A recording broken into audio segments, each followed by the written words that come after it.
बच्चों में जो आयरन की कमी होती है उसको पूरा करने के लिए कोई नेचुरल तरीके क्या हैं जिससे हम उनकी आयरन की कमी को पूरा कर सकें। पाकिस्तान में इस टाइम 52% बच्चे हैं जो खून की कमी का शिकार हैं। तो ये मसला बच्चों का नहीं, ये मसला पेरेंटिंग का है। मसला ये है कि ये जितना भी न्यूट्रिशनल एनीमिया है, ये मैक्सिमम इसका मसला न्यूट्रिशन का है। हमें रेड मीट पे शिफ्ट होना चाहिए। बहुत ज्यादा बदतमीजी भी और वो सारा भी, ये भी पेरेंटिंग का आप कह लीजिए एक तो एस्पेक्ट होगा, ज़ाहिर है पेरेंटिंग का भी होगा, लेकिन क्या इसमें भी किसी चीज की कमी होती है? पेरेंट्स को सिर्फ एक टैग के मेरा बच्चा ऐसा ही है, मोबाइल दे छोड़ो और बस जान छूट गई। अगर हम ये करेंगे तो हम बच्चे के साथ भी जुल्म करेंगे, उसके फ्यूचर के साथ भी जुल्म करेंगे। बच्चे जो हैं वो उनकी नींद कितनी होनी चाहिए और नींद का दुरानिया क्या होना चाहिए? जब नींद बच्चों की पूरी नहीं होगी तो बच्चे एक्चुअल में इनकी ऑप्टिमम ग्रोथ तक नहीं पहुंच पाएंगे। इनकी नींद का और इनकी एक्टिविटी का दोनों का बैलेंस होना बड़ा जरूरी है। बहुत से माएँ बहुत से बाप परेशान होते हैं कि बच्चों का कद नहीं बढ़ रहा। बच्चों की हाइट में सबसे ज्यादा इंपॉर्टेंट रोल होता है।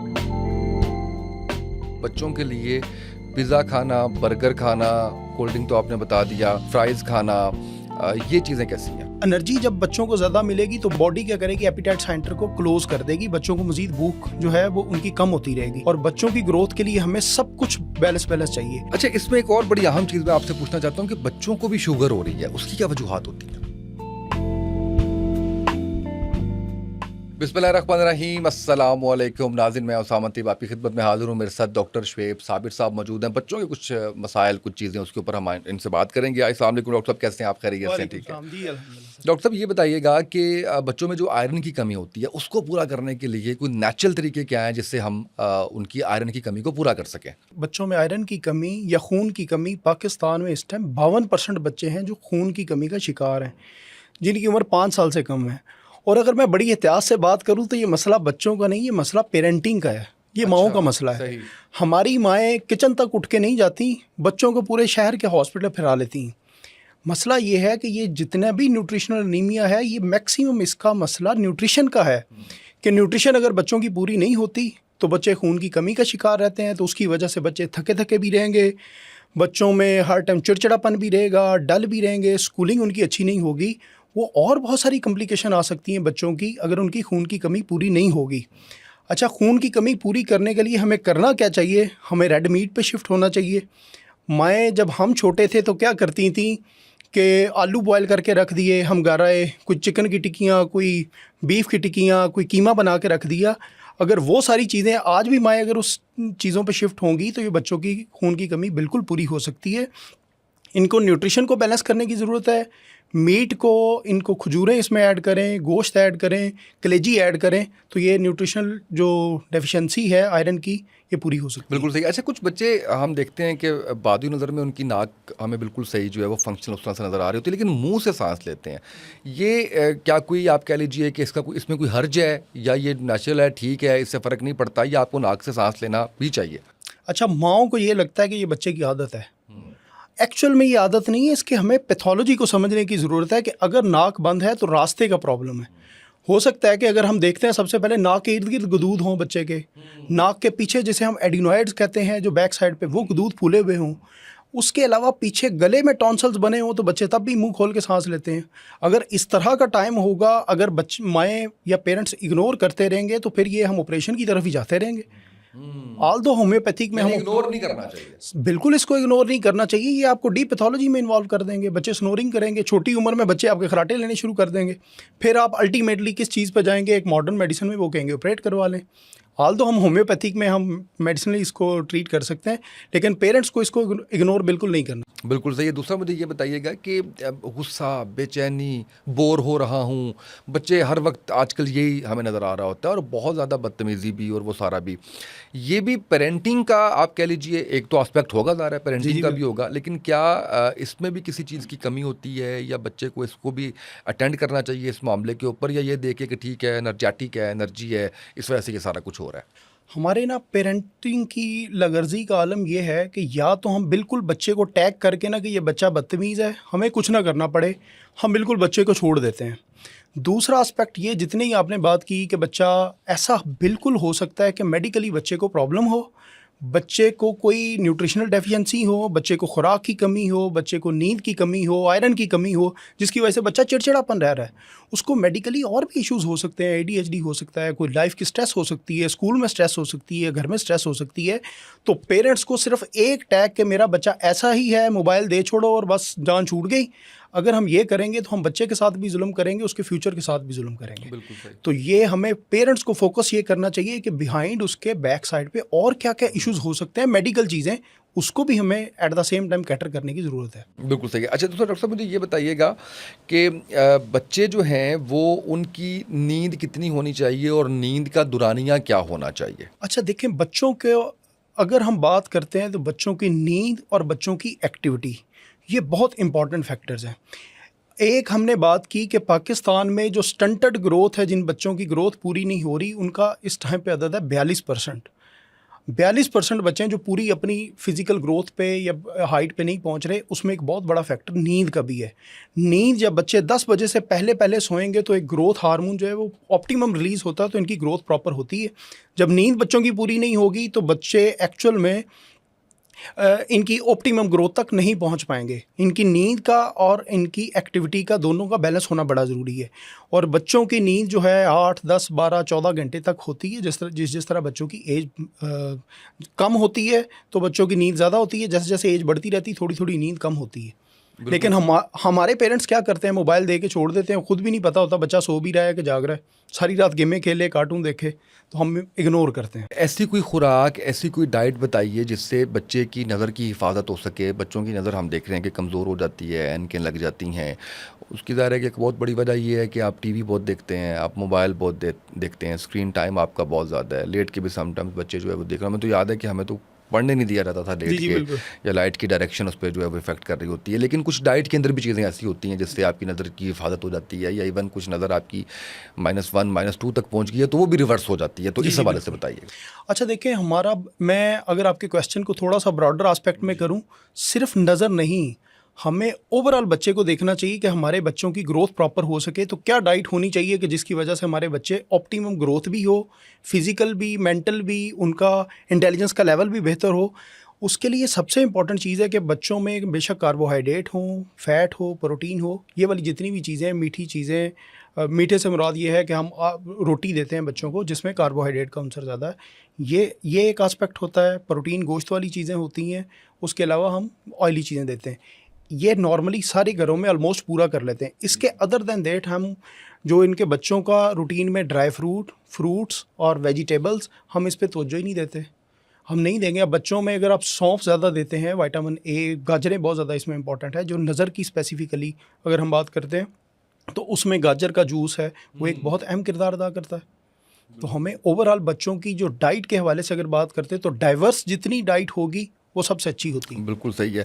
अच्छा इसी तरीके से ये बता दीजिए, बहुत से माएँ, बहुत से बाप परेशान होते हैं कि बच्चों का कद नहीं बढ़ रहा। अच्छा हमारी ख्वाहिश ये होती है कि हम मेडिसिन ना बताएं, हम उनको घर में उनकी डाइट से, उनकी जो हैबिट्स ख़राब हैं उससे कोई ना कोई चीज़ जो है वो उनको बता रहे हों। तो हर्बल में तो बांस का मुरब्बा बड़ा मशहूर व मारूफ है कि वो इस्तेमाल किया जाए। इसके अलावा डाइट में ऐसी कौन सी चीज़ें हों कि बच्चों की जो हाइट है वो अच्छी आ जाए? दो अहम चीज़ें हैं, एक तो क्या खाना चाहिए और क्या नहीं खाना चाहिए। बच्चों की हाइट में सबसे ज़्यादा इंपॉर्टेंट रोल होता है कैल्शियम का, और कैल्शियम हम दूध से लेते हैं। प्रॉब्लम यह है कि हमने दूध पिया, कैल्शियम भी ले लिया, उसके साथ साथ हमने कोल्ड ड्रिंक ले ली। जो नहीं पीना चाहिए वो कोल्ड ड्रिंक है।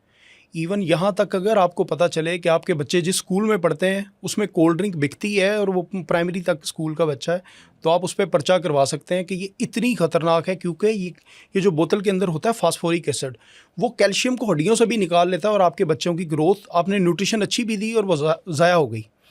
होम्योपैथिक में अगर हम बात करते हैं तो हमारी होम्योपैथिक में, इसमें बायोकेमिक्स में बहुत सारी रेमेडीज़ हैं। कलकेरिया फॉस है, उसके अलावा मैग्नीशियम फॉस है, काली फॉस है, हम बहुत सारी चीज़ें रिकमेंड करते हैं।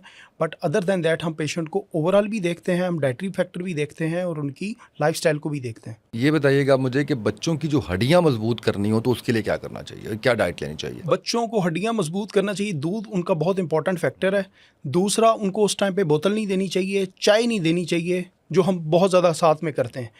हड्डियाँ मजबूत के साथ साथ कैल्शियम के साथ साथ जितनी डाइवर्स डाइट देंगे, बच्चों को प्रोटीन बहुत ज़्यादा चाहिए, हमें चाहिए, हड्डियों के लिए कैल्शियम चाहिए, विटामिन सी चाहिए। जब तक ये एक बैलेंस हम पैकेज के तौर पे बच्चों को नहीं चाहेंगे, अच्छा कोई डाइट ऐसी नहीं है कि ये एक चीज़ लेंगे तो आपके बच्चे की ये चीज़ ठीक हो जाएगी।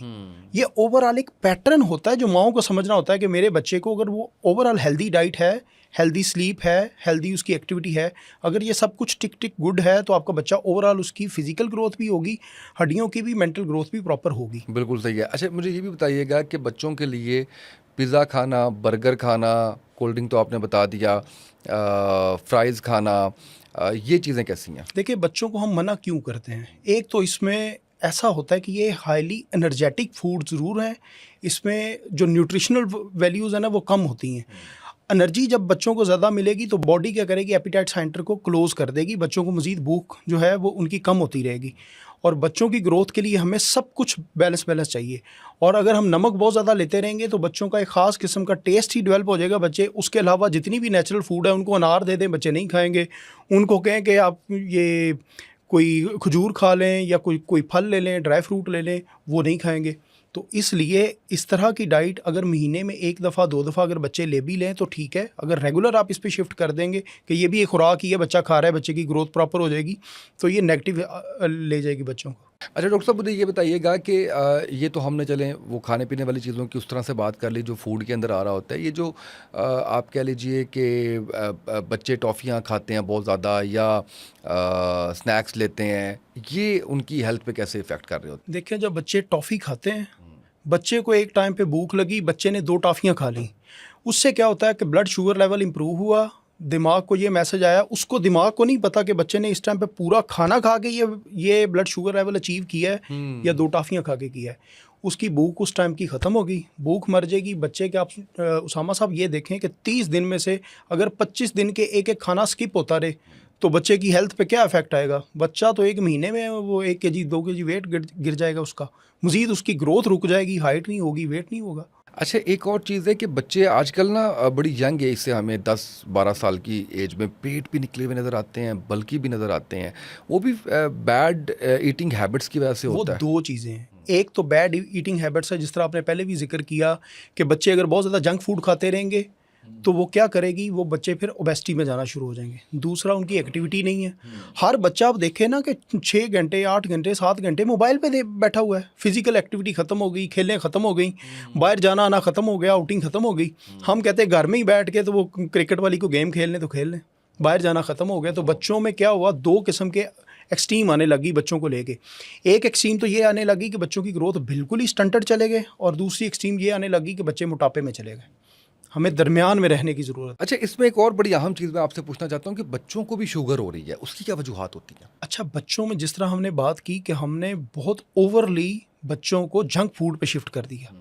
जब इतनी हाईली एनर्जेटिक डाइट उनको देते रहे, कोल्ड ड्रिंक देते रहे, एक कोल्ड ड्रिंक में लगभग कोई 12 से 18 चम्मच जो रिकमेंडेड जिस चीज़ का हमें पता है कि इन्होंने इतनी चीनी डाली हुई है जो पेपर पे लिखा हुआ है, इससे भी ज़्यादा हो सकती है।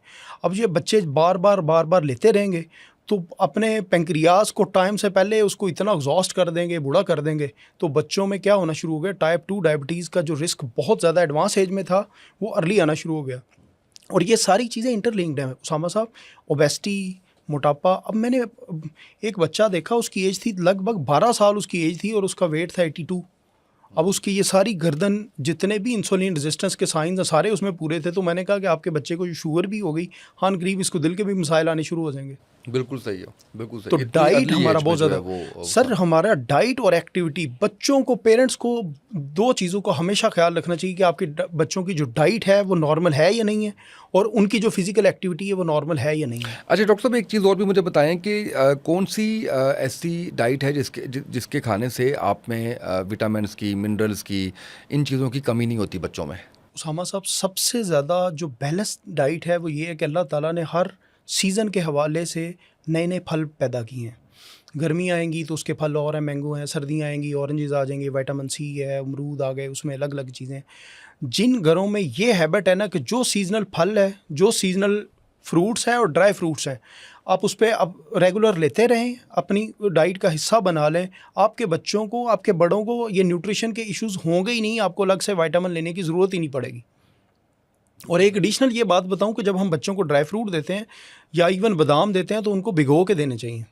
उसका फ़ायदा ये होता है, उसकी आउटर कवरिंग जब हम भिगोते हैं तो वो उतर जाती है वो, तो उसके बाद अब्जॉर्प्शन उसकी बेहतर हो जाती है। बिल्कुल सही। अच्छा, बच्चे जो बहुत ज़्यादा सेंसिटिव होते हैं हेल्थ के मामले के अंदर, उनको हम देखते हैं कि अक्सर फ्लू, खांसी, ये सारा कुछ है, तो इससे कैसे आपने जो है वो बचना होता है? देखें, जब हमारी न्यूट्रिशनल डेफिशिएंसीज होती हैं, इवन आयरन की कमी हो, तो आप अक्सर बार बार आपका पेट ख़राब, आपका कोई भी इन्फेक्शन चलती फिरता भी बैक्टीरिया आपका घर बना लेता है और वो रहता है और वो पूरा आपको एक बीमारी वाली सीरीज से गुजार के जाता है।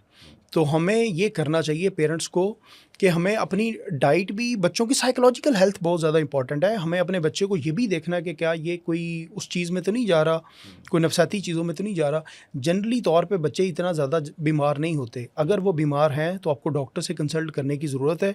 वो असेस करेगा, वो सिंपल CBC टेस्ट करवा ले, वो उसके बाद वो फिज़िकल एग्जामिनेशन करे, वो देखे कि आपके बच्चों में क्या ऐसी वजह है कि आपके बच्चे की इम्यूनिटी वीक है। बिल्कुल सही और है। ये क्योंकि डॉक्टर के जब फ्रंट पे बच्चा बैठा होगा तो वो उसका काम है, वो ज़्यादा बेहतर तब सही बताया है। जा सकता। अब कुछ ऐसी चीज़ें जो ओवरऑल बच्चे की हेल्थ को बेहतर करते हैं। देखें, बच्चे की ओवरऑल हेल्थ के लिए 3 बातें जो अभी तक हमने कंक्लूड अगर करूं तो एक तो डाइट है सबसे इम्पॉर्टेंट। हम जो कुछ खाते हैं वो कुछ हम बनते हैं। हम जो कुछ खाते हैं हमारा जहन वो बनता है, हमारी फिज़िकल ग्रोथ वो बनती है, हम स्कूल में परफॉर्म वो करते हैं जो कुछ हम खाते हैं।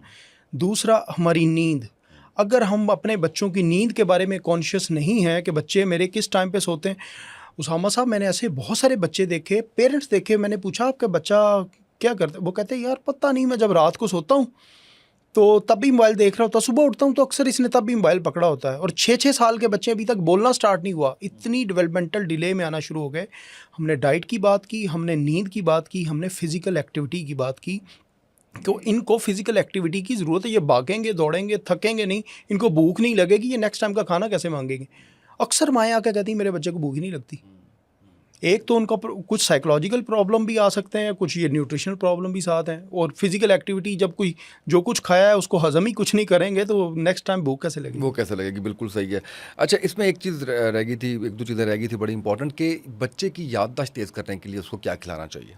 अच्छा, ये हम ना छोटी एज से सुनते आए थे कि हफाज कराम को कहते होते थे इसको बादाम खिलाएं। अच्छा, बादाम हम क्यों खिलाते थे? कि बादाम के अंदर होता है मैग्नीशियम। मैग्नीशियम हमारे लिए बहुत इंपॉर्टेंट है। एक तो ये मैंने डाइट वाली चीज़ बता दी, लेकिन छोटी एज में बच्चों की यादाश्त के और बहुत सारे प्रॉब्लम है। एक इसकी एग्जांपल ये समझें कि अगर एक कंप्यूटर है उस पे 100 फाइलें खोल देंगे और कंप्यूटर को कहेंगे काम परफॉर्म करो, वो नहीं कर सकेगा। हमारा अगर ब्रेन भी उसी कंप्यूटर की तरह, अगर हमने 9 घंटे मोबाइल पे रील्स देखी हैं और तरह तरह पता नहीं क्या देखा, इन्फॉर्मेशन ओवरलोडेड की हैं, तो मेमोरी बनेगी कैसे हमारी?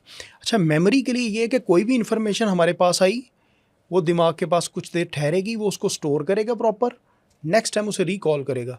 हमने तो रील्स ऐसे ऐसे करके हमने तो दिमाग को ये ट्रेंड ही नहीं किया कि स्टोर भी कोई चीज़ होती है। हमने इन्फॉर्मेशन तो ऐसे ऐसे ऐसे ऐसे करी जाते हैं, बाद में कहते हैं मेरे बच्चे को याद ही कुछ नहीं होता। और बच्चा जब इस हाल में बड़ा होगा तो उसका ब्रेन ट्रेन ही नहीं है कि वो कोई चीज़ याद कर सके। हर चीज़ भी कोई और फैक्टर अदर देन डाइट के अलावा बहुत सारे फैक्टर हैं जिसको हमें एड्रेस करने की ज़रूरत है। और इस दौर में सबसे ज़्यादा मैंने बहुत सारे बच्चों के मोबाइल हाथ में पकड़ के देखे। उसामा साहब, किसी का 9 घंटे वॉच टाइम है पर डे, 11 घंटे या 10 घंटे वॉच टाइम है, तो बच्चों की हालत क्या होगी साइकोलॉजिकली? हमारे बच्चे तो नीचे से नीचे जाते रहेंगे, ब्रेन ड्रेन हो रहा है हमारा। अच्छा, अब इसमें एक चीज़ मुझे और बताइएगा कि बच्चे जब मिल्क इनटेक पे होते हैं अर्ली अपनी एज में, either that is mother feed या वो बॉटल के उस पे जा रहे होते हैं, तो एक तो ये बता दें कि अगर वो मदर फीड पे नहीं है ड्यू टू सम रीजंस, बल्कि आप ज़्यादा बेहतर बताएंगे कि मदर फीड कितना ज़रूरी है, तो क्या किसी डब्बे के दूध पे जाना चाहिए, काऊ मिल्क पे जाना चाहिए, या उसको इसके बैफ्लो मिल्क के ऊपर जाना चाहिए? ये बता दीजिएगा।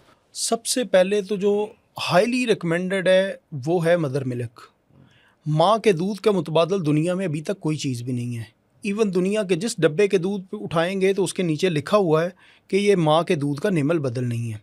अगर due to some reason mother का कोई मेडिकल इशू है या मदर का कोई खुदा न खास्ता मदर की डेथ हो जाती है मोर्टेलिटी में, वटेवर कोई भी रीज़न बन गई, फिर हम ये देखते हैं, हम अगर उसको काऊ का मिल्क भी देंगे यानी गाय का दूध देते हैं तो तब भी हम ये करते हैं कि अगर तो बच्चा 6 माह से छोटा है तो फिर हम 1 हिस्सा दूध लेते हैं, 2 हिस्से पानी मिलाते हैं उसमें। अच्छा, जैसे जैसे 4 माह से ऊपर बच्चा जाता है तो फिर हम 1 हिस्सा दूध 1 हिस्सा पानी कर देते हैं, क्योंकि बच्चा अभी उसमें लैक्टेज इतना ज़्यादा नहीं होता कि उसको प्रॉपर डाइजेस्ट कर सके।